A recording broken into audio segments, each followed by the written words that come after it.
आसरज में परल बानी देखी सब देवता कौने भक्ति माई के बैठा वाले होने वाला बैठा वाले होने वाला चाल रूनू की झुनू की के चलेला बगवा संगे संगे भैरो भैया रखबार दुनिया में सोर भैया कि माई डोली चढ़ी चलली से बग घड़वा छा गईला भाई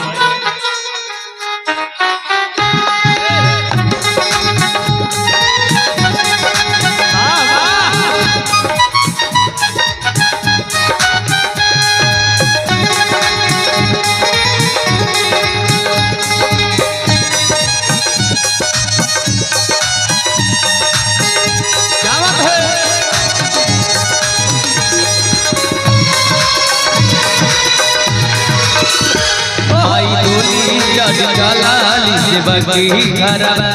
माई डोली चढ़ चलाली से बगी घरवा डोलिया के बगबू कहार दुनिया में शोर भइलबा ओही डोलिया के बगबू कहार दुनिया में शोर भइलबा माई डोली चढ़ चलाली से बगी घरवा माई डोली चढ़ चलाली से बगी घरवा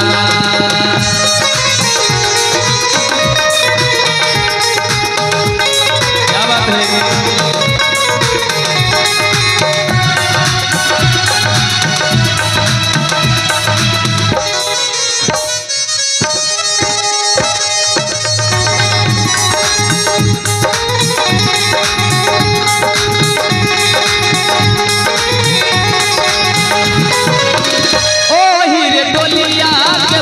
बुकहरावा ओही रे चमक से भइला उजियारावा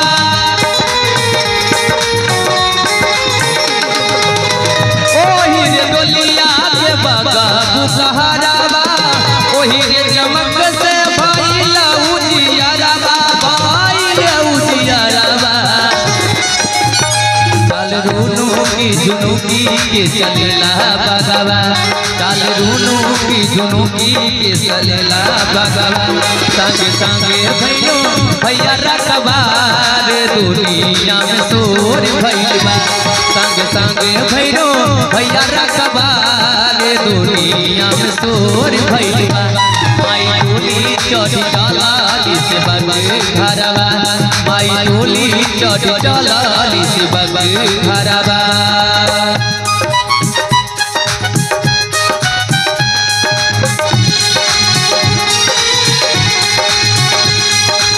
और अभी आप सुन रहे हैं संगीता साउंड सर्विस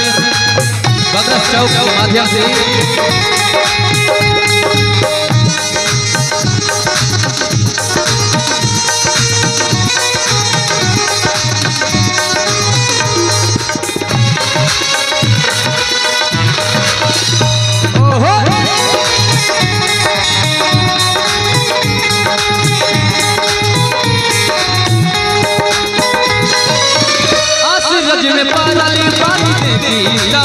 बता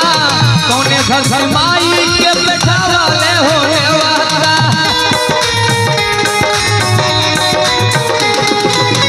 याद में पारली पानी देखी सब देवता कौने घर माई के बैठा वाले होने वाला बैठा वाले होने वाला साज धाजा के चलेली माई बेटा घरवा साज धाजा के चलेली माई बेटा घरवा संगे संगे भैरो भैया रखबार दुनिया में शोर भइलबा संगे संगे भैरो भैया रखबार दुनिया में शोर भइलबा लेकिन भैया चुप जा पर कि काहे कहल गइल बा कि देखा देखी कइला से कुछ न होई कि जब ले ताली न बजे बाबा न खुश न होई। बुलावे के बाद एक बार जोरदार ताली बजा दी भैया, जोरदार ताली बजाएंगे। आई कि सज धजा के चलेली माई बेटा घरवा संगे संगे भैरो भैया रखबार दुनिया में सोर भइल बा माई डोली चढ़ चला से बगे घरवा माई डोली चढ़ चला से बगे घरवा।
चाल रूनो की झुनुकी के चलेला भगवा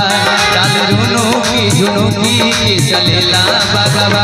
संगे संगे भैरो भैया रखबार दुनिया में सोर भइल बा संगे संगे भैरो भैया रखबार दुनिया में सोर भइल बा माई डोली चढ़ चला से बगे घरवा माई डोली चढ़ चला से बगे घरवा माई डोली चढ़ चला से बगे घरवा माई डोली चढ़ चला से बगे घरवा माई डोली चढ़ चला से बगे घरवा माई डोली चढ़ चला से बगे घरवा माई डोली चढ़ चला से बगे घरवा माई डोली चढ़ चला से बगे घरवा माई डोली चढ़ चला से बगे घरवा।